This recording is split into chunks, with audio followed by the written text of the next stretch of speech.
one obvious solution to this is immigration, correct? Wouldn't a reform, and I mean legal immigration, right? I'm not talking about open borders or anything like that, but obviously one solution here, wouldn't it be to reform our immigration laws? Yeah, I think conceptually, thinking about the aging of the population and the impact on the budget and the economy, you want to separate potential solutions, or sometimes I do anyway, analytically, into two groups. And the first group is, is there some way we can alter the severity of the aging trend itself, right? And then the second group is, okay, at any given level of aging, at any given aging trend, can we make the economy function better? Can we make the fiscal burden more bearable? So, as you suggested, I mean, the obvious place to start is with immigration. Immigration is already the only reason that the United States still has a growing working age population, and immigration long term makes a huge difference. The UN very usefully, along with their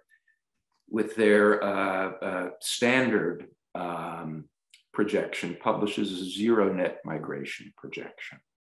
And in their standard projection, the US working age population out to 2075, their standard projection includes an assumption of continued immigration at about its historical level, grows by 5%. Without net immigration, it contracts by 25%. It used to be that immigration, when we had replacement level fertility, was what kept the workforce and economy growing. In the future, it's what will keep it from shrinking. Mm-hmm. What we need, Tori, we need a grand bargain. We need a grand bargain.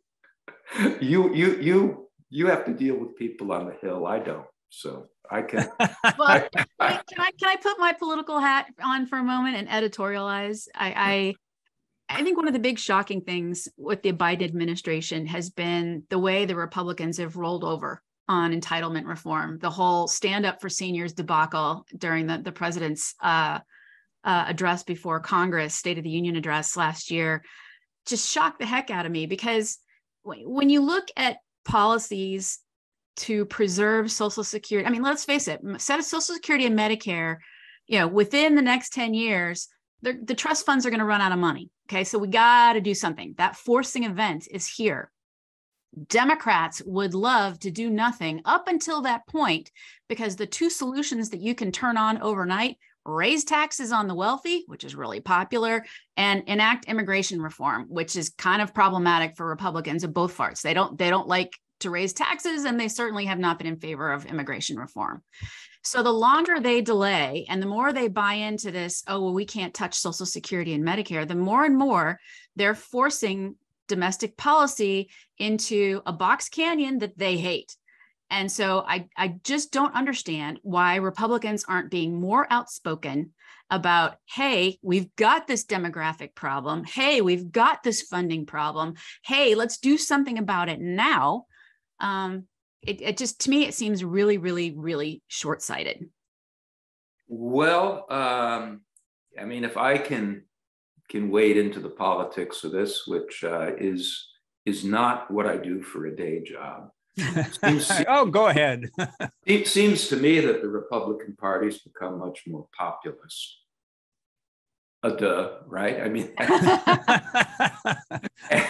that doesn't mean it was the smart thing to do. And that's what explains it. Its constituency values these programs highly. The hard part of this is that, well, they value them highly and they're really valuable programs, right?